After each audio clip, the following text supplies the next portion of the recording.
నల్గొండ జిల్లాలో నాంపల్లి దగ్గర ఉన్న ఓట్లపల్లి గ్రామానికి చెందిన జాన్వి అడవిబాటు ఎందుకు పట్టాల్సి వచ్చింది? 2004లో చర్చల కాలం. గ్రామాలలో మా బాయ్ దగ్గరికి దళం వచ్చేది, గ్రామాలలో దళం వచ్చేది, మొత్తం తిరిగేది.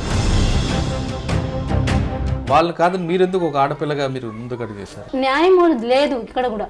భూమి మా భూమి తీసుకొని మాకు కొట్టడము, మాకు తిట్టడం అదొక కారణం. అయితే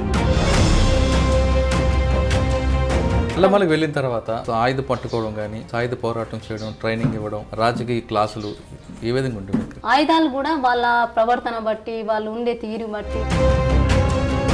మీరు ఎలా తప్పించుకున్నారు? అప్పుడు రాష్ట్రం ఏ విధంగా ఇచ్చేవారు? అందరికి రాషన్ ఇచ్చిండు, కానీ నాలుగు ఇట్లా మొత్తం రౌండ్స్ చుట్టేసారు. రౌండ్ చుట్టేసినాక కొద్దిగానే మేము రిట్రీట్ అయిన దగ్గరే అక్కడ కూడా ఉన్నారు. నల్లమల్లలో చిన్న చిన్నగా నిర్బంధం పెరుగుతుంది. ఒక ఫైరింగ్ తర్వాత ఒక ఫైరింగ్ అవుతుంది. ఆ పార్టీలో మహిళల పట్ల లింగ వివక్ష ఉంది, వాళ్ళ పట్ల చిన్న చూపు ఉంటుంది, వాళ్ళకి శారీరక మానసికంగా వేధిస్తుంటారు. చిన్న చిన్న అంటే మనము ఏ సమాజంలో ఇక్కడ భూస్వామి సమాజంలో పుట్టినాం కాబట్టి. మీ టార్గెట్ ఏంటి అక్కడ? ట్రైనింగ్ క్యాంప్ మీద దాడి చేయడం.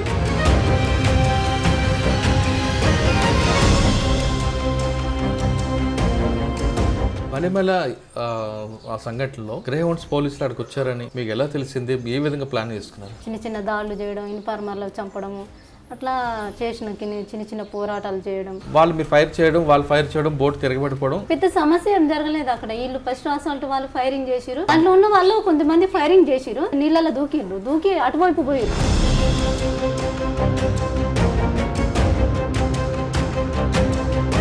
అంటే బలమైన దాడిని మీరు సమర్థించుకుంటారు. దానికి వచ్చినప్పుడు ఇంకా యుద్ధం జరుగుతుంది కదా.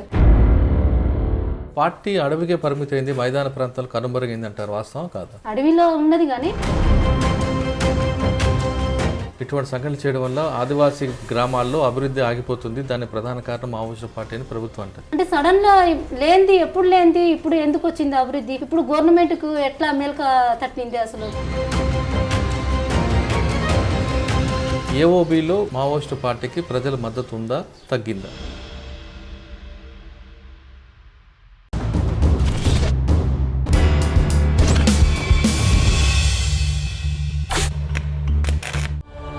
Crime confessions.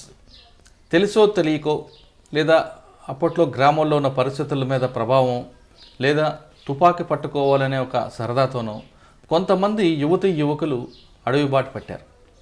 అక్కడికి వెళ్ళి అన్నలతో కలిసి ప్రజల సమస్యలపై నిత్యం పోరాటం చేశారు. ఈ పోరాట సమయంలో భాగంగా వాళ్ళు ఎండనక, వాననక, వర్షం అనక, చల్లనక, పగలనక, రాత్రి అనక నిత్యం అడవుల్లో ఉండి అక్కడే దినదిన గండంగా బతుకుతూ, అక్కడ ప్రజలు ఇచ్చిన, ఆదివాసులు ఇచ్చిన, గిరిజనులు ఇచ్చిన భోజనాన్ని తింటూ నిత్యం అక్కడ ప్రజలకు సమస్యలపై పోరాటం చేశారు. అప్పట్లో ఉన్న పరిస్థితులకు అనుగుణంగా ప్రజల సమస్యల మీద సమీక్ష జరుపుకోవడం, అక్కడ భూస్వాములను బెదిరించడం, భూములు ఎక్కడైతే ఉన్నాయో వాళ్ళందరూ కూడా పేద ప్రజలకు పంపిణీ చేయడం, వాళ్ళలో చైతన్యం చేయడంలో వాళ్ళు తమ వంతు పాత్ర పోషించారు. ఆ విధంగా అడవుల్లో ఉన్న వాళ్ళు తర్వాత కాలక్రమంలో అక్కడ పార్టీలో పద్ధతులు నచ్చకో, లేదా వ్యక్తిగత కారణాలతోనో, లేదా అనారోగ్య సమస్యలతోనో తిరిగి జనజీవన స్రవంతులు కలిసిన వారిని పరిచయం చేసే ఈ కార్యక్రమంలో ఈ వారం మన guest Janvi alias Sarita alias Jaya. Janvi Nalgonda జిల్లాలో ఒక చిన్న కుగ్రామంలో పుట్టిన జాన్వి అక్కడి నుండి నల్లమల ఫారెస్ట్లో పనిచేశారు. నల్లమలలో ఉన్న తర్వాత అక్కడ ఆమె పేరు జయాగా మార్చుకున్నారు. జయ తర్వాత నల్లమలలో ఎప్పుడైతే మావోయిస్టు పార్టీ పీపుల్స్ వార్ పార్టీకి పీపుల్స్ వార్ పార్టీ పూర్తిగా కనుమరుగైందో నల్లమలలో, అక్కడి నుంచి ఆమె ఏఓబి కట్ ఆఫ్ ఏరియా వెళ్ళారు. అక్కడ చాలా 14 సంవత్సరాలు పనిచేసిన జాన్వి అలియాస్ సరిత చాలా పెద్ద ఆపరేషన్లు చేశారు. ఒకటి బలిమలలో గ్రేహౌండ్స్ దళం ముట్టడిలో ఆమె కూడా ఉన్నారు. వాటితో పాటు Ramagiri, Rayagada encounter, Rayagada police station దాడులు, చాలా పెద్ద దాడులు చేశారు. దీనికి ప్రధాన కారణం ఏంటి? ఒక చిన్న కుగ్రామంలో పుట్టిన జాన్వి ఎందుకు అడవి బాట పట్టాల్సి వచ్చింది? ఎందుకు మరి తిరిగి బయటకు వచ్చారు? అసలు అడవుల్లో ఉన్న పరిస్థితి ఏంటి? పీపుల్స్ వార్ పార్టీ, మావోయిస్టు పార్టీకి ప్రజలకు మధ్యన గ్యాప్ ఎందుకు వస్తుంది అనే అంశాలని ఆమె తెలుసుకున్నాం. నమస్తే అమ్మా. జాన్వి అలియాస్ సరిత అలియాస్ జయ, నీ పేరు 2009-2010లో బలెమలలో అటాక్ అప్పుడు బాకూరు వెంకటరమణ అలియాస్ గణేష్ పేరుతో పాటు మీ అందరి పేర్లు పోలీసులు అప్పుడు రికార్డులు గుర్తించారు. అంటే బలిమెలి అనేది పోలీసులకు గ్రేహౌండ్ పోలీసులకు పెద్ద దెబ్బ పడింది.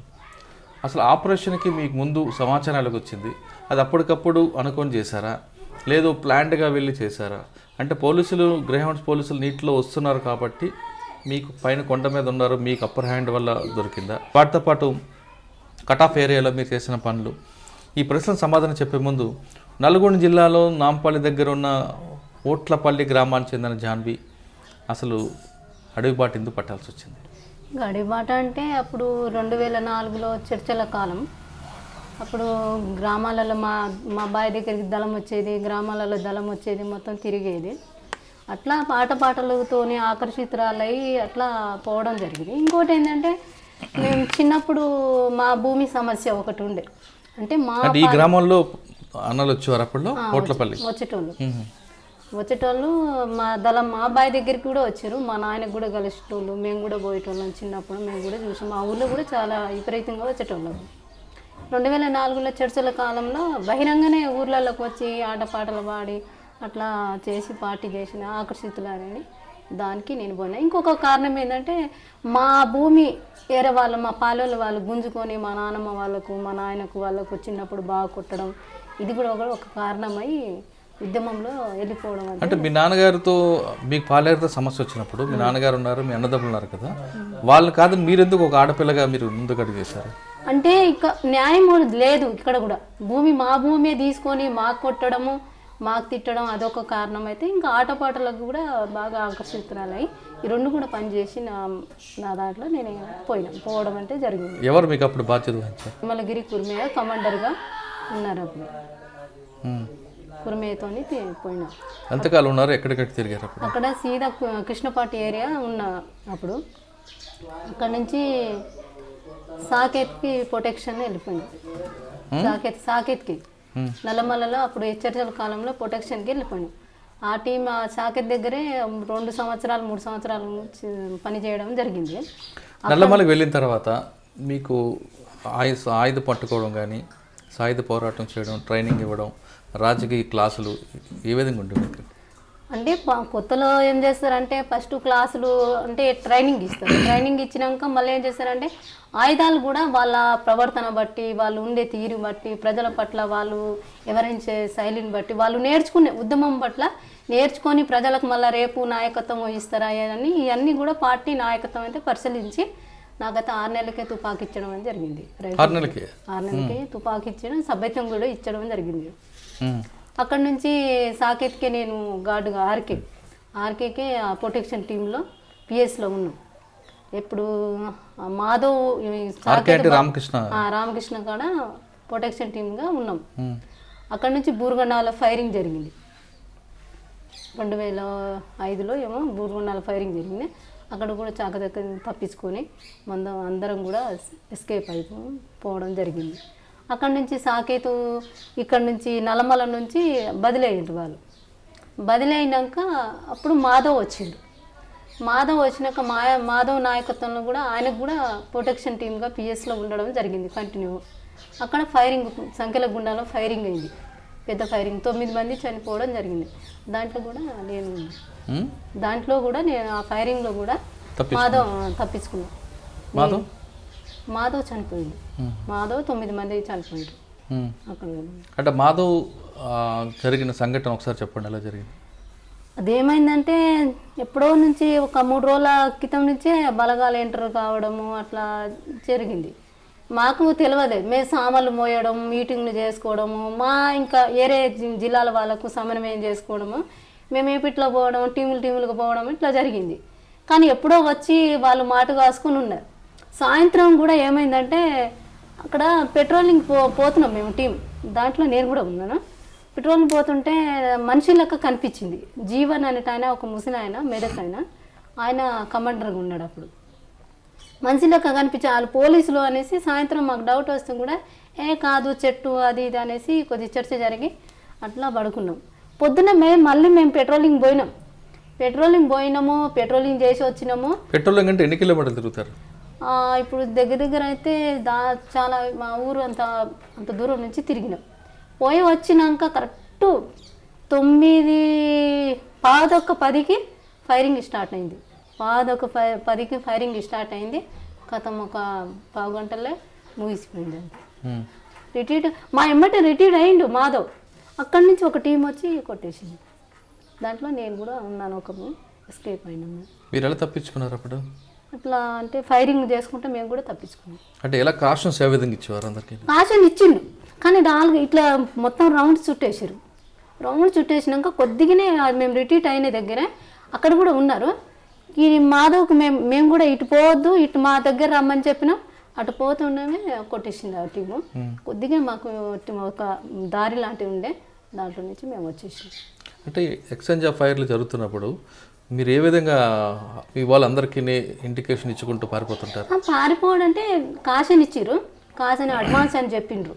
ఎవరి కవర్లో వాళ్ళు పోయినాం, ఫైరింగ్ కూడా చేసినాం. రిట్రీట్ కాషన్ ఇచ్చినప్పుడు రిట్రీట్ అయ్యే క్రమంలో వాళ్ళు 9 మంది చనిపోవడం జరిగింది. ఆ తర్వాత మీరు ఎంతకాలం ఉన్నారు నల్లమలలో? నల్లమలలో 1 సంవత్సరం దాకా ఉన్నాం. అంటే మాధవ్ ఎన్కౌంటర్ తర్వాత మరి రివెంజ్ తీర్చుకుందామని మీరు ఏమైనా ప్లాన్ చేశారా? పోలీసుల మీద దాడులు చేద్దామా? అప్పుడైతే దాడి చేసినంత పరిస్థితి ఏం లేకుండే.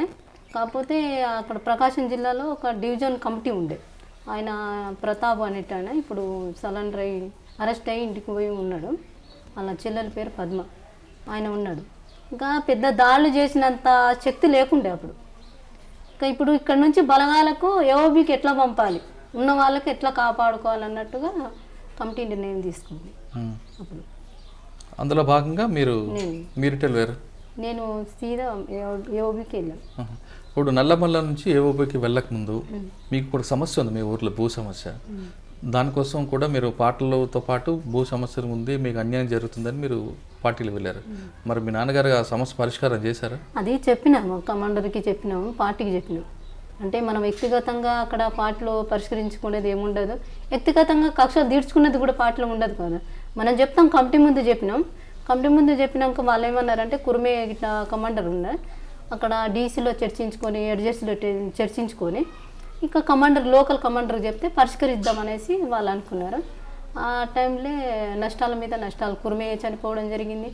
తర్వాత ఇక్కడ కూడా ఫైరింగ్ జరిగి ఇక్కడ 4 చనిపోయింది. మా బావి దగ్గరే జరిగింది అది, అక్కడ 4 చనిపోవడం జరిగింది.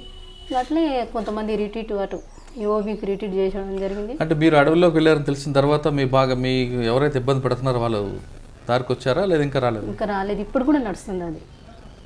మన ఎస్పీ సార్ దగ్గర కూడా పోయింది అది, భూమి పంచాయతీ. ఏం జరగదు. ఏం చదువుకున్నాం మనం అసలు? నేను అప్పుడు ఇంకా 2వ తరగతి 3వ తరగతి ఇలా చదువుకున్నాను, కానీ పెద్దగా అప్పుడు చదువుకోలేదు. ఆట ఆడడానికి పోయినాను, కానీ అంత పెద్దగా ఏం చదువుకున్నా, పాటలు చదువుకున్నాను. సాధారణంగా మావోయిస్ట్ పార్టీలకు అంటే అప్పట్లో పీపుల్స్ వార్ పార్టీకి వచ్చిన వాళ్ళందరూ కూడా చదువు రాని వాళ్ళందరూ ఉండేవారు, చదువుకున్న వాళ్ళు మహిళలు ఎక్కువ లేరు అనేది వాస్తవం అంటారా? అప్పుడు అంటే ఆదివాసులకైతే చదువు లేదు అక్కడ. ఇక్కడ నుంచి పోయిన వాళ్ళైతే, గ్రామీణ ప్రాంతాల నుంచి పోయిన వాళ్ళైతే చదువు లేదు కొంతమందికి. చర్చలప్పుడు చాలామంది వచ్చారు కానీ కొంతమంది నిలబడడం జరిగింది, కొంతమంది రిట్రీట్ అవ్వడం జరిగింది, ఇళ్ళలో పోవడం జరిగింది. దాని కారణం ఏమనుకోవచ్చు రిట్రీట్ అవ్వడం అంటే? ఇప్పుడు నిర్బంధం, నల్లమల్లలో చిన్నగా నిర్బంధం పెరుగుతుంది. ఒక ఫైరింగ్ తర్వాత ఒక ఫైరింగ్ అవుతుంది, క్యాడర్స్ అమరులు అవ్వడం జరుగుతుంది, రిక్రూట్ లేకపోవడం జరుగుతుంది. చర్చల కాలంలో వచ్చిన వాళ్ళు కూడా సరైన రాజకీయాలు, వాళ్ళు ఎవరో మన పార్టీ బోధిస్తుంది, దాంట్లో మనం వంట పట్టించుకొని మనం ప్రజల కోసం పనిచేయాలి అనేసి ఒక స్పిరిట్తోని పనిచేసిన వాళ్ళు ఏమో గట్టిగా మన దాకా నేను నిలబడి వచ్చినాను ఇక్కడ. అట్లా నిలబడతారు, లేకుంటే ఈ కష్టాలతోని ఎందుకు అనుకున్న వాళ్ళు రిటర్న్ వచ్చారు. అంటే చర్చల సమయంలో పార్టీలకు వచ్చిన వాళ్ళు చదువుకున్న వాళ్ళు ఎక్కువ మంది వచ్చారు, చదువు రాని వాళ్ళు ఎక్కువ మంది వచ్చారు. ఎందుకు చదువుకున్న వాళ్ళు ఎందుకు అంటే గ్రామీణ ప్రాంతం నుంచి కొంతమంది అంటే చర్చలో కొంత పాటలకు ఆకర్షితుల అట్లా అయిన వాళ్ళు కూడా వచ్చిండ్రు, కొంతమంది చదువుకున్న వాళ్ళు కూడా వచ్చిండ్రు. మరి చదువుకున్న నిలబడ్డారా వాళ్ళు? నిలబడ్డారు కొంతమంది. ఇంకా సాధారణంగా చిన్న బాల్య వివాహాలు జరగడం లేదా గృహహింస, ఈ 2 కారణాలు ఇంటి నుంచి పారిపోయిన వాళ్ళు ఎక్కువగా పార్టీలకు వస్తుంటారు, అది వాస్తవేనా? వాస్తవమే. అది ఇక్కడ మన మైదాన ప్రాంతంలో మన ఏరియాలో తక్కువనే, కానీ అక్కడ ఆదివాసులు చాలామంది అట్లా చేస్తున్నారు. అంటే బాల్య వివాహాలను తప్పించుకోవడము, వాళ్ళు అంటే పెద్దలు కట్టుబడి లేకుంటే వాళ్ళు కూడా ఒక శిక్షణ అనేది వేస్తున్నారు ఆడపిల్లలకు అక్కడ. అది కూడా భరించలేకనే వస్తారు వాళ్ళు కూడా. అట్లా ఉద్యమంలో అక్కడ ఆదివాసులు అయితే ఇప్పుడు విశాఖలో, ఇక్కడ ఒడిశా, అక్కడైతే ఛత్తీస్గఢ్ అట్టయితే ఎక్కువ మంది ఇలాంటి బాల్య చిన్నప్పుడు పెళ్లిలకు వ్యతిరేకించి అమ్మ నాన్నకు వ్యతిరేకించి పార్టీలో వచ్చి ఉద్యమంలో పనిచేయడం కూడా జరుగుతుంది. అంటే అటువంటి ఆ విధంగా కారణాలతో పార్టీలకు వచ్చిన వాళ్ళ పట్ల పార్టీ గౌరవంగా ఉంటుందా లేదా చులకంగా చూస్తారా? అంటే మొత్తం చూసుకుంటే మహిళల పట్ల అయితే చాలా గౌరవంగా ఉంటుంది, వాళ్ళకు స్వేచ్ఛ ఇస్తుంది, మాట్లాడే హక్కు ఉంటుంది, నాయకత్వంగా కూడా వాళ్ళకి ఎదిగించుకోవాలనేది అయితే పార్టీ లీడర్షిప్ అయితే వాళ్ళకు. అంటే పార్టీలో మహిళా సాధికారత జరుగుతుంది అంటారు, కానీ కొంతమంది పోలీసులు చెప్తుంటారు పార్టీలో మహిళల పట్ల లింగ వివక్ష ఉంది, వాళ్ళ పట్ల చిన్న చూపు ఉంటుంది, వాళ్ళకి శారీరక మానసికంగా వేధిస్తుంటారు అన్నది వాస్తవం. అది అట్లేదు మహిళలే. నేను మొన్నటిదాకా ఉద్యమాల్లో పనిచేసిన కానీ చిన్న చిన్నవి అంటే మనము ఏ సమాజంలో ఇక్కడ భూస్వామి సమాజంలో పుట్టినాం కాబట్టి ఫీడల్ సమాజం ఆ భావాలు కొద్దిగా ఇప్పుడు టెక్నాలజీ కానీ సెల్ ఫోన్స్ కానీ ఇప్పుడు డెవలప్ అవుతుంది, వాళ్ళల్లో కూడా చిన్న చిన్న మార్పులు వస్తాయి. అట్లానే నేను మొత్తము అంటే మహిళలకు చిన్న చూపు చూసుకొని వాళ్ళ వాడుకొని బయట లెక్క వదిలేయడము, అట్లా వాళ్ళకు వీజ్ చేసుకొని చేయడము, అంటే అసభ్యకరంగా ఉండడం అయితే మహిళల పట్ల ఉండడం అయితే పార్టీలో అట్లా జరగలేదు. చిన్న చిన్నవి ఉన్నాయి, ప్రతి వ్యవస్థలో ఉన్నట్లు ఉంటాయి చిన్న చిన్న. అది పెద్ద సీరియస్ స్థాయిగా నైతికంగా ఉన్నాయి, లేవని నేను చెప్పట్లేదు, ఉన్నాయి. వాళ్ళ మీద చర్యలు తీసుకుంటుంది, ఏసీ అయినా కానీ వాళ్ళకి డిమోట్ చేస్తుంది, పెద్ద నాయకత్వం ఉన్నా కానీ ఒక పాలసీ ఉంటుంది, వాళ్ళ మీద చర్యలు తీసుకొని డిమోట్ చేసి హెచ్చరిస్తుంది, సీరియస్గా హెచ్చరిస్తుంది. అంటే పార్టీలో మహిళల పట్ల గౌరవం అనేది ఇప్పటికీ కొనసాగుతుంది మీరు వచ్చే వరకు కూడా. కానీ మీరు ఎందుకు ఇటువంటి పుకార్లు బయటకు తీసుకొస్తుంటారు? అంటే ఇంకా బయట ఏంటంటే ఇప్పుడు ఇప్పుడు బలంగా ఉన్న రాజ్యంతో కొట్లాడుతున్నాం కాబట్టి ఇప్పుడు వాళ్ళు కూడా మనకు కౌంటర్ వేస్తారు కదా ఉద్యమంలో. అంటే వాళ్ళకు కూడా మనం ఎట్లా అది చేయాలి, వాళ్ళకు కూడా ప్రచారంలో ఎట్లా దుష్ప్రచారం ఎట్లా చేయాలి అనేది ఇక్కడ గవర్నమెంట్ కూడా తీసుకుంటుంది. దాంట్లో ఒక క్రమంలో చిన్న చిన్నవి తీసుకొని పెద్దగా సాధారణంగా పార్టీలో సెంట్రల్ కమిటీ స్టేట్ కమిటీ సంబంధించిన ఎవరున్నారో వాళ్ళ యొక్క భార్యలకు మాత్రమే ఎక్కువగా పెత్తనం ఉంటుంది, మిగతా వాళ్ళ పట్ల చిన్న చూపు ఉంటుంది అన్నది ఉంది వాస్తవం. అంటే పెత్తనం అంటే ఎక్కువ లేదు, కొంతవరకు అయితే అక్కడక్కడ ఉన్నది, కానీ ఎక్కువ అయితే పెత్తనము అంటే నా భార్య నా భర్త లీడర్షిప్లో ఉన్నారు, ఏం పెత్తనం చెలాయించారంటే కానీ క్యాడర్ ఊకోదు, నాయకత్వం. అంటే అటువంటి సంఘటనలు మీకు ఎదురు పడలేదా?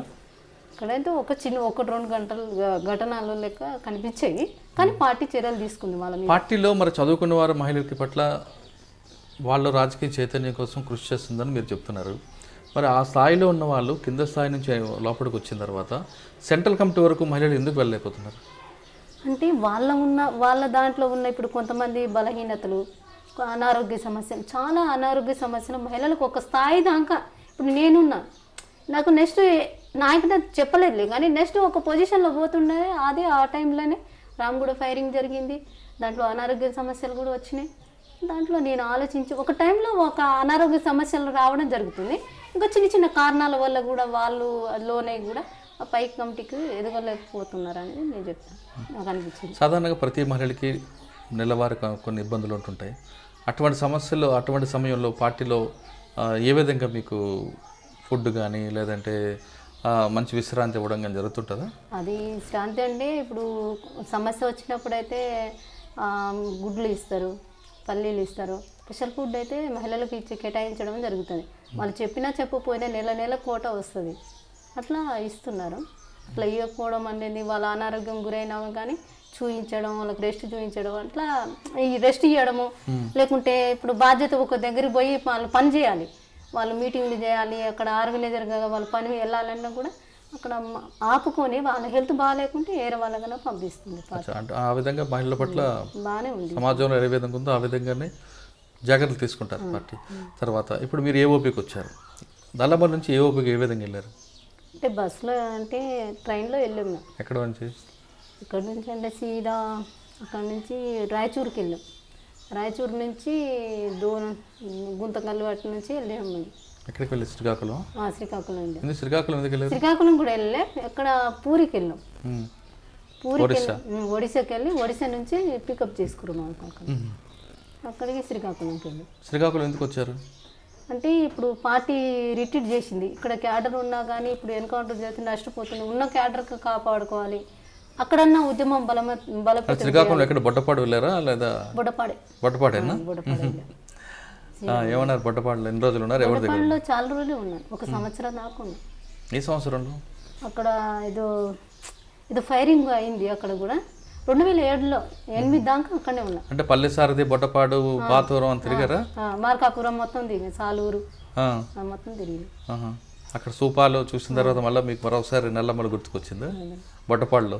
అవును, అంటే తెలుగు ప్రజలు ఉంటారు అక్కడ, బాగానే మంచిగానే ఉంటారు అక్కడ ప్రజలు. బొట్టపాడులో సంవత్సరం ఉన్న తర్వాత ఏం చేసేవారు బొట్టపాడు? అక్కడ ఆర్గనైజేషన్ పని. అప్పుడు ఎవరు మీకు బాధ్యత? ఆయన దయ, మ్హూ. ఇక్కడ నుంచి దయనే. మ్హూ.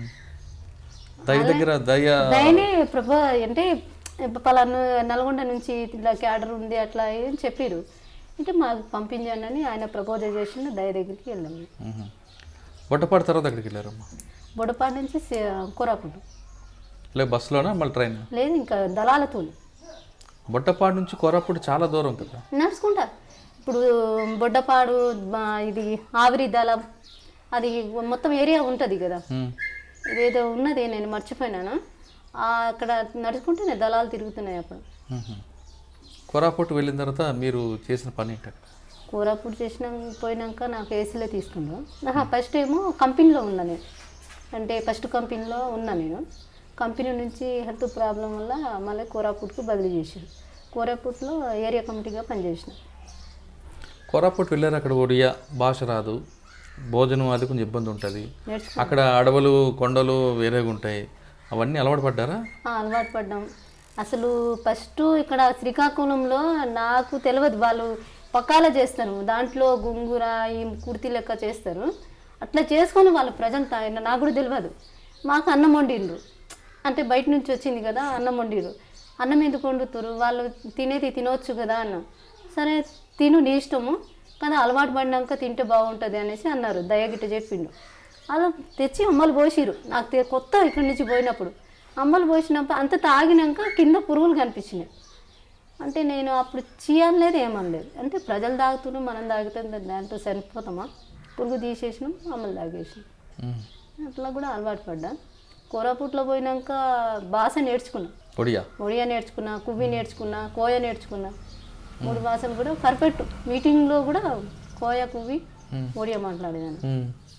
నల్లమల, బొడ్డపాడు, కోరాపుట్ ఒరిస్సా ప్రాంతాల్లో ఆదివాసుల సమస్యలు ఏవి మీరు ఎక్కువగా గుర్తించారు? అంటే అక్కడ సంబంధించి భూమి సమస్య చాలా ఉంది వాళ్ళకు, భూమి సమస్యలు ఉంది, దైనందిక సమస్య ఉంది వాళ్ళకు.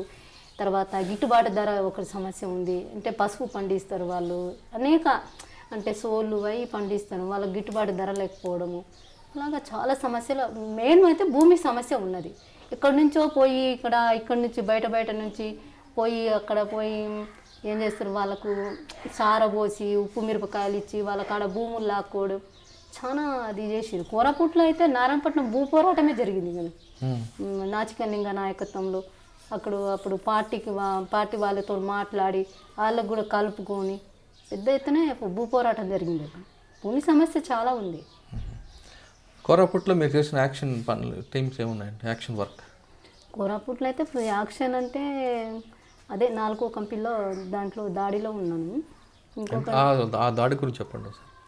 ఆ దాడి కిందంటే ముందే రిక్కి చేసి దాంట్లో అమోనేటెడ్ ఉంటుంది తర్వాత పోలీసులు చంపేసి ఆయుధాలు తీసుకురావడం, జల్టీని తీసుకురావడం, అక్కడ విస్ఫోటన జరుగుతుంది కదా మొత్తం అక్కడ కంపెనీకి జరుగుతుంది కాబట్టి మెయిన్ జల్టీని తీసుకురామని టార్గెట్. అక్కడ దాడి చేయడం, తుపాకులు, జల్టీని తీసుకురావడం, మందుగుండు సామాగ్రి స్వాధీనం చేసుకోవాలనేసి మా టార్గెట్. అక్కడ దాని అనుకున్న ఇంకా 1 సంవత్సరం నుంచి రిక్కి చేసిరు. దాంట్లో నేను కూడా ఒక పార్ట్ ఉన్నా. రిక్కి చేసినాక దాడి చేసి దాంట్లో 14 మంది. ఎన్ని గంటలు దాడి చేశారు? దాడికి ఎంట్రీ ఎలాగా, ఎగ్జిట్ ఎలాగా? తెల్లవారు జరిగింది అది.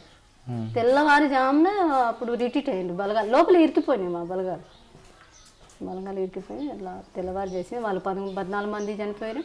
తర్వాత వీళ్ళు 2 చనిపోయారు. అంటే ఎంతసేపు జరిగింది ఆ వారం? అది రాత్రి 12 గంటలకు కరెక్ట్ గుర్తులేదు కానీ అప్పుడే తెల్లవారు దాకా జరిగింది. తెల్లవారి 4 గంటల దాకా రిట్రీట్ అయినాం, బలగాలు రిట్రీట్ అయినాయి. మరొకసారి చెప్పండి. ఆ కంపెనీ మీద రాత్రి 12 గంటల లోపలికి వెళ్ళారు, సంవత్సరం నుంచి రెక్కి వేశారు, ఎంతమంది వెళ్ళారు? దాంట్లో మిలిసే గిట్ట మొత్తం 100 మంది దాకా ఉంటారు. అది 2 అంటే వెనక నుంచి వెళ్ళారు, ముందు నుంచి వెళ్ళారా? అంటే వెనక నుంచి అంటే టీములు ఇది ఫలాని దగ్గర మీరు పోవాలి, ఫలాని దగ్గర నుంచి మీరు అంటే లోపల అడ్వాన్స్ కావాలి అనేసి మొత్తం ఒక్కొక్క టీంకు కమాండర్ ఇచ్చి బాధ్యతలు ఇటు రోడ్డు నారాయణపట్నం రోడ్డుకు ఇటు లక్ష్మీపూర్ రోడ్డుకు అంబుష్ టీంలో పెట్టి పెట్టరు. మీరు ఏ టీంకి ఉన్నారు? నేనైతే అంబుష్ టీంలో అంటే లోకల్ కాబట్టి ఇప్పుడు నేను జనాలకు సమన్వయం చేసుకోవాలి, తర్వాత అక్కడ మనం లోకల్గా పరిచయం ఉన్న వాళ్ళకు మనం మిలిషాకు రిసీవ్ చేసుకొని వాళ్ళ జనాలతో మాట్లాడడానికి నేను అంబుష్ టీంలో. అవును, పబ్లిక్ నుంచి మీకు వ్యతిరేకత రాలేదా? రాలేదు. పోలీసులు వచ్చారా? వచ్చారు. మరి వాళ్ళతో ఫైటింగ్ అంటే ఇప్పుడు మా టీంకు తగలలేదు. ఇటేమో మేము టిస్మిల్గూడ రోడ్డుకు మేము ఉన్నాం, అక్కడ లక్ష్మీపూర్ రోడ్డుకు వాళ్ళు ఉన్నారు. అతల మన గుమ్మలక్ష్మీపురం నుంచి ఒకటి రోడ్డు వస్తుంది, 3 రోడ్లు ఉంటాయి, అటు ఒక టీం ఉన్నది. ఈ లక్ష్మీపూర్ టీంకి అక్కడ అంబుష్ జరిగింది. వాళ్ళు విస్ఫోటన చేసిండ్రు, వాళ్ళు కూడా మైండ్ బ్లాస్ట్ చేసిరు. ఇంకా పెద్ద ఏం కాలేదు. తర్వాత మీ టార్గెట్ రీచ్ అయ్యారా? అంటే మా టార్గెట్ చేయలేదు ఇంకా. అంటే మేము లోపల బలగాలు కొంతమంది ఉండే కొన్ని జల్టీని తీసుకొచ్చినాం, బలగాలు ఎమ్మటెమ్మటే ఇంకా వాళ్ళు కూడా ఎంటర్ కావడం అట్లా జరిగినాయి. తర్వాత మీరు చేసిన ఇంకొక యాక్షన్ టీం గురించి చెప్పండి. నాయగడది చేసిన పెద్ద నాయాగడ పెద్దది నాయగడ దాడి ఏంటో దాడి? దాంట్లో కంపెనీలో ఉన్నా నేను, 200 మంది. దాంట్లో నాయకత్వం అంటే దేవ్జీ, తర్వాత ఈయన జంపన్న, వాళ్ళిద్దరు. మళ్ళీ దాడి ఎలా చేశారు? ఇంకా పెద్ద నాయకత్వం అక్కడ బీహార్ కూడా ఆయన వచ్చిండు. బీహార్ అంటారు, ఆయన పేరేవో కేశవరావు ఎవరు అంటారు చూడండి, ఇప్పుడు సెక్రటరీ ఉన్నాడు, ఆయన కూడా ఉన్నాడు. ఆయన మీ టార్గెట్ ఏంటి అక్కడ? టార్గెట్ ఏంటంటే మెయిన్ అది మిలిటరీ ట్రైనింగ్ క్యాంపు మీద దాడి చేయడం, దాంట్లో ఉన్న తుపాకులు మొత్తం తీసుకురావడం. దాంట్లో 3 టీములకు పోయినాయి, 3 టార్గెట్లు పెంచుకున్నారు. ఒకటేమో చిన్నది, ఒకటి ఇంకొకటి. దాంట్లో 3 టీములుగా విభజించుకొని మేము మెయిన్ టీం మాది ఫస్ట్ అది క్యాంపు మిలిటరీ ట్రైనింగ్ క్యాంపు మీద దాడి చేయడం జరిగింది. టార్గెట్ రీచ్ అయ్యారా? అంటే ఎన్ని తుపాకులు తీసుకొచ్చారు? దాంట్లో ఇంకా ఎన్ని తుపాకులు అని లెక్క లేదు, దాంట్లో చాలా తుపాకులు తీసుకొచ్చారు. తర్వాత సమీక్షలో మీరు ఉన్నారా? తర్వాత సమీక్షలో ఉన్నాము. తర్వాత ఎమ్మటే ఇప్పుడు అన్నీ ఒక దగ్గర తీసుకొచ్చినాం. ఒక చనిపోయిన మిలిటరీ కమాండర్ ఉన్నాడు, ఆ కంపెనీ కమాండరే వేరే దగ్గర తీసుకుపోయి ఆ తుపాకులు చేయడం జరిగింది. మేము మొత్తం తీసుకొచ్చినా ఎమ్మటే పోర్ట్స్ వచ్చింది, అక్కడ ఫైరింగ్ జరిగింది. దాంట్లో 2 కామ్రేడ్స్ చనిపోతే కూడా గుట్ట మీద తీసుకురావడం, మళ్ళీ అక్కడ వాళ్ళు పూడ్చుకొని ఇంకా తుపాకులు మేము మోసినన్నీ తీసుకొచ్చినాం. అతను మొత్తం ఆ గుట్టకి పెట్టేసినాం, అక్కడ ఇక్కడ పెట్టినా. తర్వాత మొత్తం ఎత్తుకొని తీసుకొని కోరాపుట్ నుంచి నెక్స్ట్ అడిగి కోరాపుట్ నుంచి అక్కడి నుంచి సీదా మళ్ళీ కోరాపుట్కి వచ్చినాం. నాయగడ చేసి కోరాపుట్కి వచ్చినాం. పెద్ద ఎత్తునతో ఒక 3 లారీల తుపాకులు తీసుకొచ్చినాం. దాంట్లో పిస్తూల్ నువ్వు ఇష్టం. మేము ఏం చేసిన చిన్న తుపాకులు పట్టుకొని పోయినాం. నేను కూడా ఏం చేసిన రైఫిల్ పట్టుకుపోయినా, అది పడేయడము మంచి ఏకే తుపాకి వేసుకోవడం, ఏకే తుపాకి వేసుకోవడం, ఇన్సాస్ మళ్ళీ ఈ భుజం మీద ఒకటి, ఈ భుజం మీద. ఎంత కమాండర్ ఏం చెప్పారు అంటే బీహార్ వాళ్ళు చెప్పిండు, జంపన్న వీళ్ళందరూ ఏం చెప్పి, మీరు ఎంత మీ శక్తి సామర్థ్యాలన్నీ వెనుక తీసి మీరు ఎన్ని తుపాకులు మోస్తారో అన్ని తుపాకులు మీరు పట్టుకోండి, అన్ని తూటాలు మీరు పట్టుకోండి. మనం ఇక్కడి నుంచి కొద్దిగా ఎస్కేప్ అయినాక మనం ఎక్కడెక్కడో డంప్ చేసుకుంటూ పోదాము, మీరు ఇబ్బంది పడకనేసి మా కమాండర్ చెప్పింది. చెప్పడం దానికి ఫాలో అయ్యి తీసుకొచ్చింది. కోరాపుట్ తర్వాత మీరు ఎక్కడికి మళ్ళీ బలిమలకి వచ్చారా, లేదా కట్ ఆఫ్ ఏరియాలో ఉన్నారు? లేదు, మళ్ళీ కోరాపుట్కి వచ్చాను.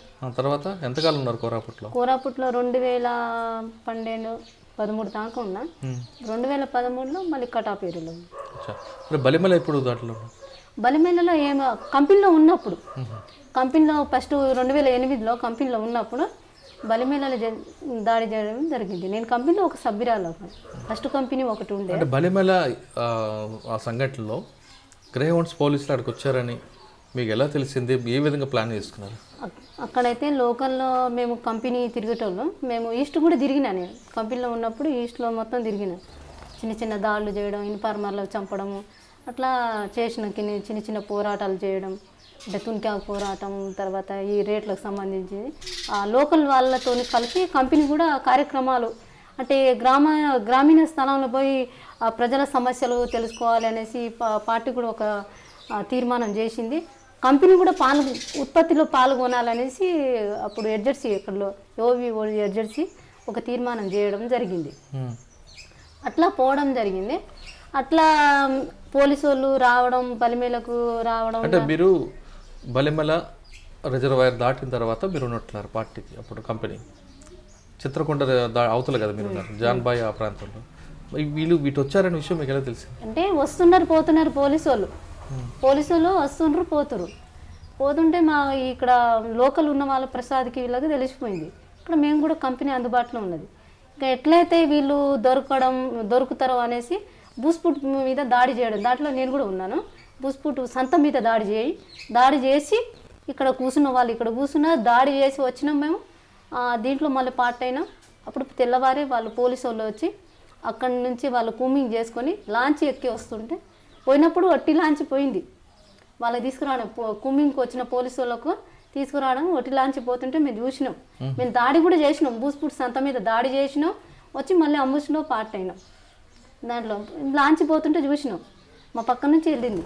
మళ్ళీ బలగాల తీసుకొచ్చినాక ఫస్ట్ అసాల్ట్ టీం కొట్టింది. అసాల్ట్ టీం కొట్టినాక మళ్ళీ మా టీం దగ్గరకు వచ్చింది. దాంట్లో నేను కూడా పార్ట్ అయినా. అంటే వాళ్ళు ఒకవేళ బూసిపుట్టు సంత మీద దాడి చేసినప్పుడు అలాంటివి ఉంటే తప్పించుకునేవారట. అంటే బూస్పిట్ మా సంత మీద దాడి చేసి దాడి ఎందుకు చేసిండ్రు, మరి అక్కడ ఏమన్నా కూర్చుంటారా అనేసి ముందే పసిగడితేనేమో ఆ నష్టం వాళ్ళ జరగకపోయింది. అటు నుంచి అటు రిటీట్ అయిపోయి వాళ్ళు అటు పోతే బలగాలు నష్టం జరగదు. మీరు ఎందుకు బూసిపుట్టు మీద దాడి చేశారు? వీళ్ళు ఆల్రెడీ ఎరవేయడం. ఇప్పుడు బలగాలు వట్టిగా దొరకదు కదా, ఎరేస్తే మనకు దొరుకుతాయి. ఇప్పుడు ఏదైనా కానీ చాపైనా ఏదైనా ఎరేస్తే దొరుకుతుంది కదా, అట్లా చేసినాం.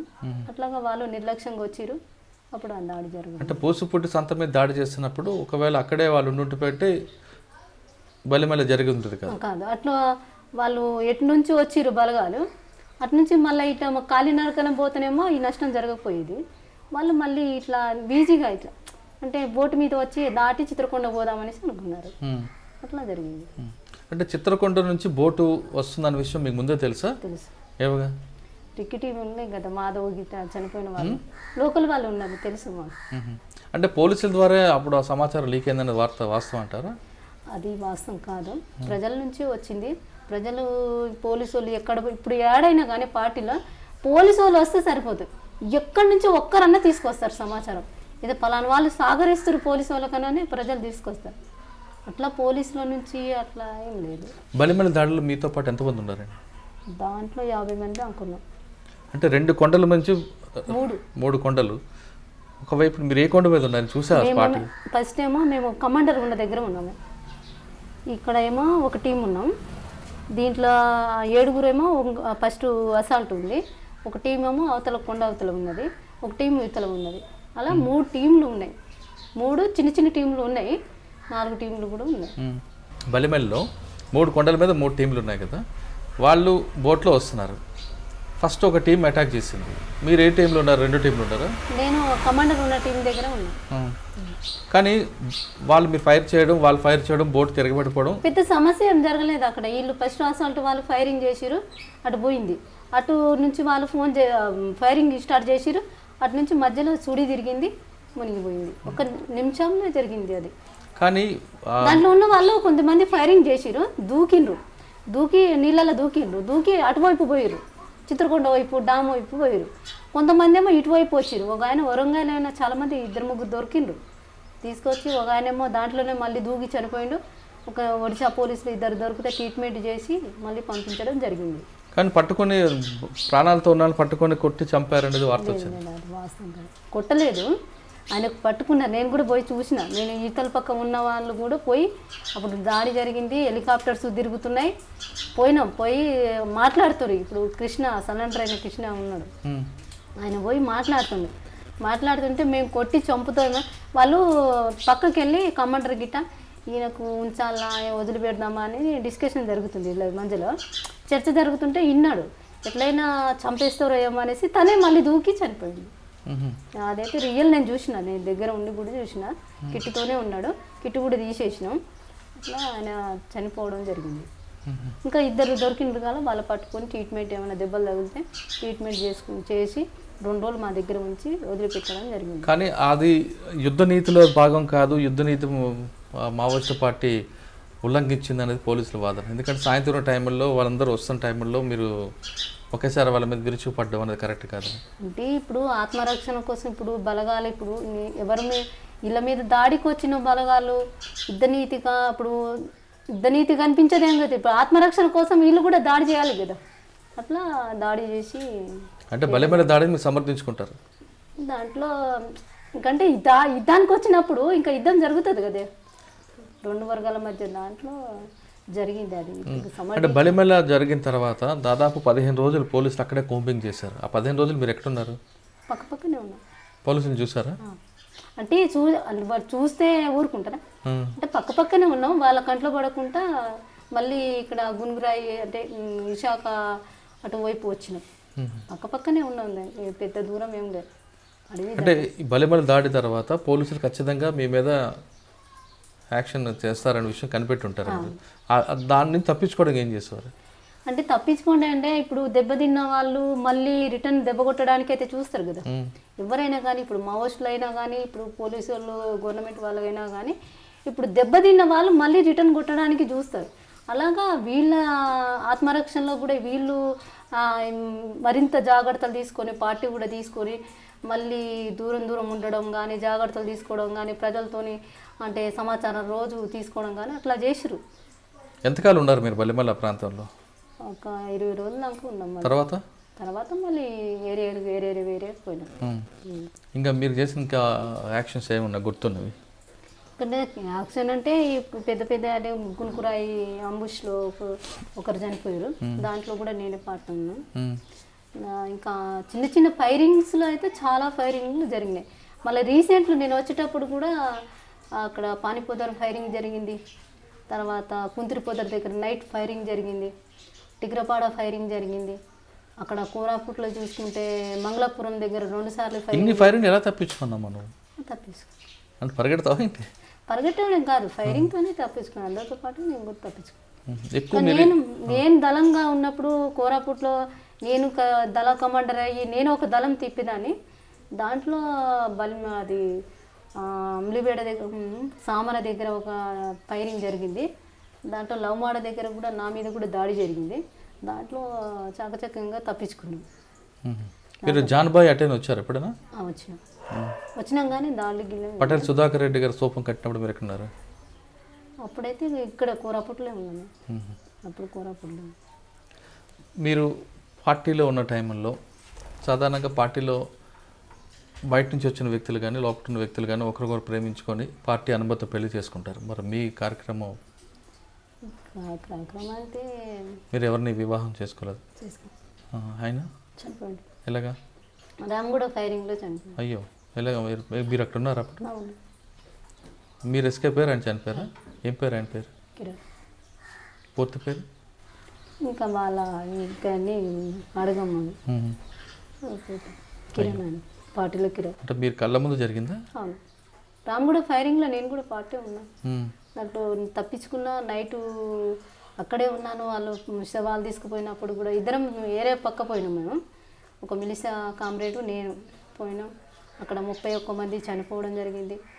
మళ్ళీ ఆ నైటు మళ్ళీ అక్కడ నుంచి మేము రిట్రీట్ అయ్యి మళ్ళీ ఏరకొండకు వచ్చినాక కూడా ఫైరింగ్ జరిగింది. 2 రోజులు అక్కడే ఆ కొండకే ఉన్నాను నేను. 3వ రోజు బయటకు వచ్చిన.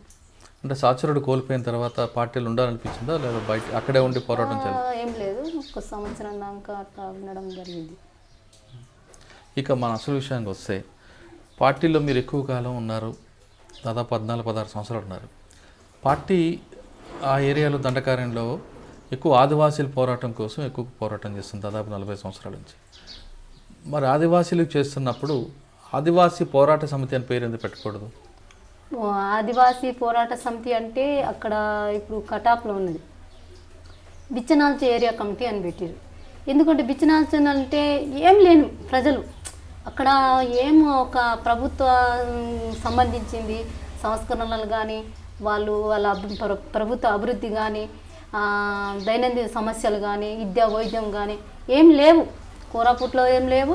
తర్వాత ఇక్కడ కటాప్ ఏరియాలో కూడా పార్టీ వెళ్ళినాక పార్టీ డిమాండ్లతో కొద్దిగా ఆర్ఎంపీ డాక్టర్లు పంపడం, అట్లా చిన్న చిన్న డాక్టర్లు పంపడం, అట్లా గవర్నమెంట్ తీసుకుంది.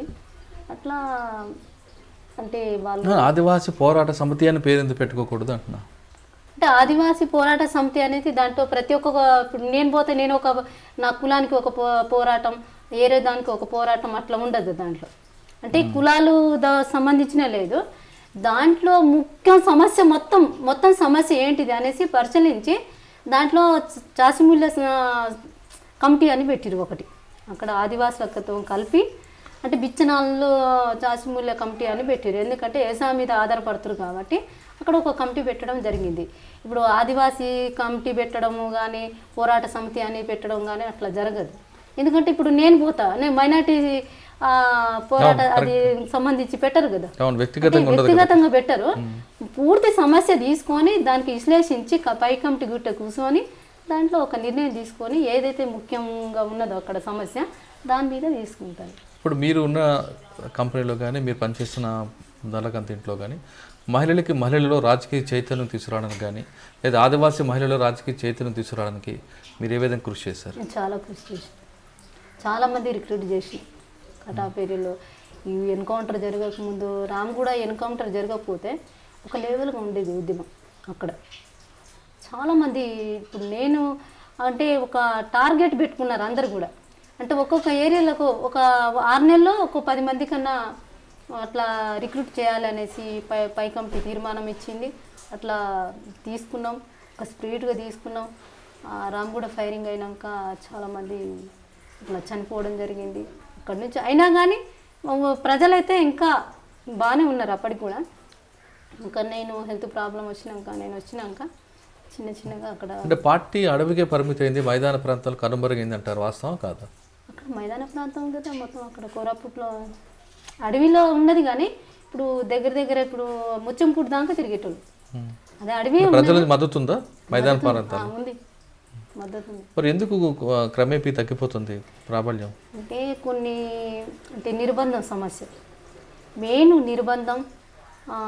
తర్వాత ఎన్కౌంటర్లు జరగడం, చనిపోవడం, అట్లా దాంట్లో మెయిన్ అయితే నేను టెక్నాలజీ డెవలప్ అయినాక దాడులు జరగడం, అంటే ఎమ్మటెమ్మటే ఫైరింగ్లు జరగడం, నీళ్ళు అన్నం తిండి తిప్పలు కూడా సమస్య రావడం, కొంతమంది రాజకీయాలు బలంగా లేని వాళ్ళు వెళ్ళిపోవడం, తుపాకులు పెట్టేసి కూడా పోయిన సంఘటన కూడా ఉంది.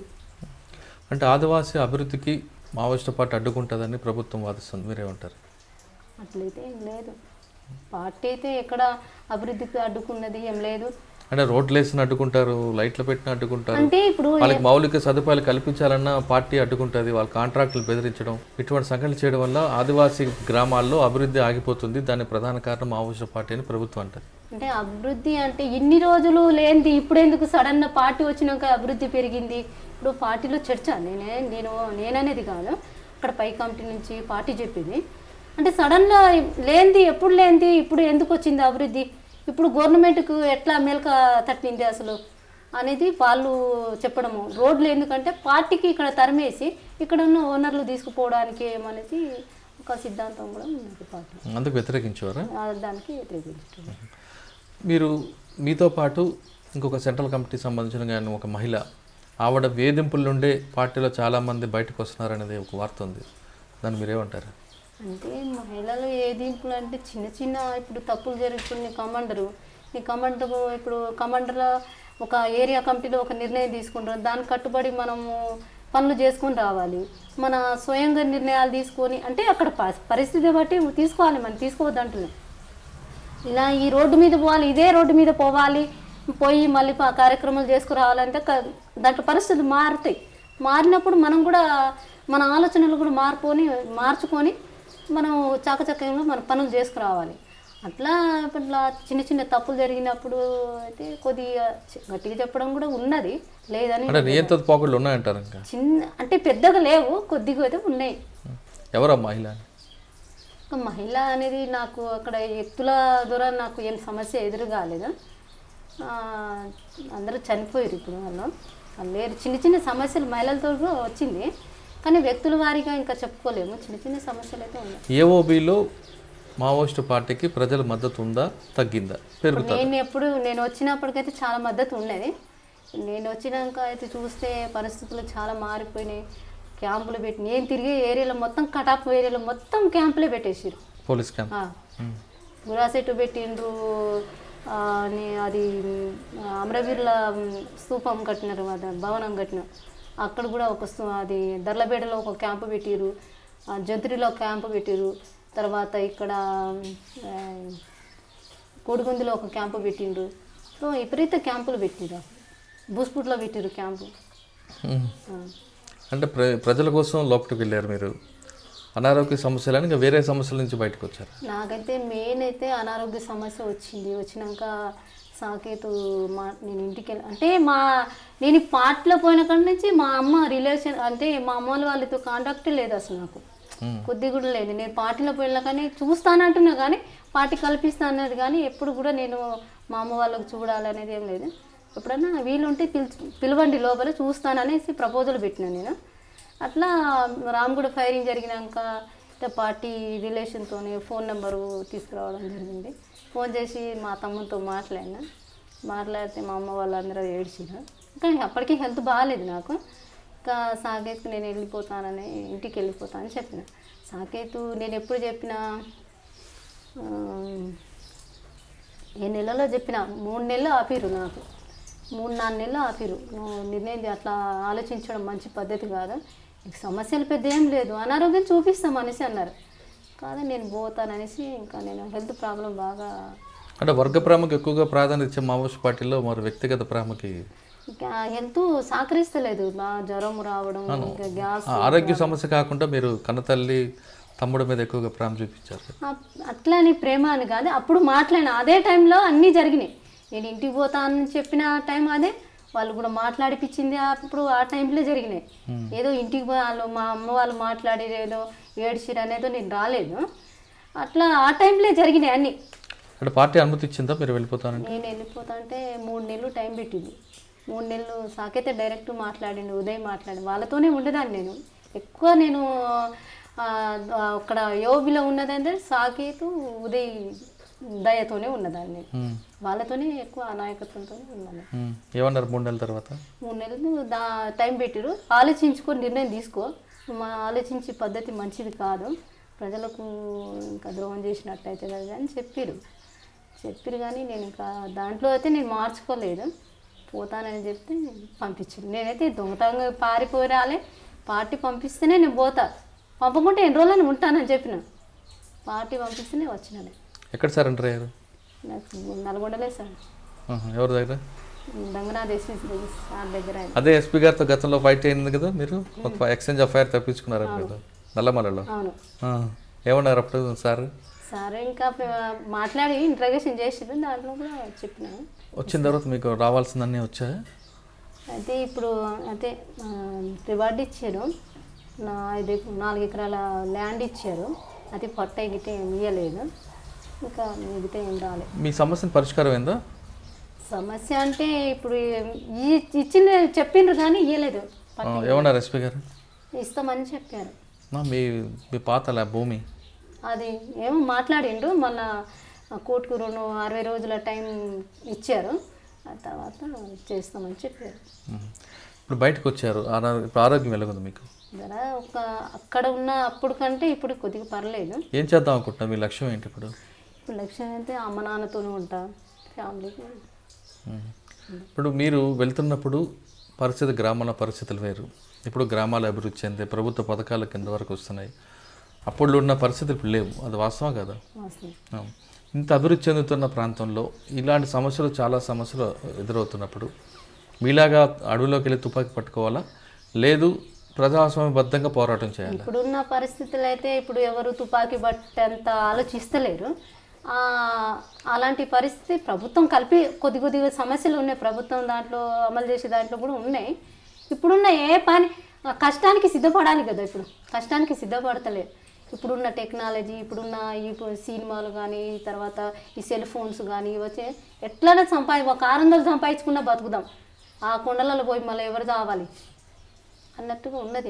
నేను పరిశీలించిన వరకు అయితే ఇప్పుడు అంటే విప్లవం అంటే నిండు భోజనం కాదు కదా, నాకు కష్టాలు ఉంటాయి దాంట్లో. మనం మాట్లాడుకున్నారే 10 మంది కుర్రోళ్ళు కలిసి మాట్లాడుకున్నంతగా ఈజీగా అక్కడ ఉద్యమం కాదు, పార్టీలో పోవడం అంత ఈజీ కూడా కాదు. వాళ్ళు మస్తు మాట్లాడుకుంటారు, కానీ ఆచరణలో పోయి అమలు చేసేది చాలా ఉంటుంది. అలాగా అది లేదు, కనిపిస్తలేదు యూత్లో. కొంతమందిలో ఉన్నది కానీ అది ఆవేశంతో ఉన్నదే కనిపిస్తుంది. ఐడియాలజీగా లేదంట. లేదు, ఆవేశంతోనే ఇప్పుడు ఏదో పనులు జరగకపోతే ఎంఆర్ ఆఫీస్ చుట్టూ తిరిగి, లేకుంటే ఏదైనా భూమి ప్రాబ్లం వచ్చినా కానీ, నిరుద్యోగం సమస్య వచ్చినప్పుడు అలాంటి ఆలోచన చేయడం జరుగుతుంది. కానీ వాళ్ళు ఇప్పుడు ఇంకొకటి ఏంటంటే పార్టీ లేదు కదా ఇక్కడ.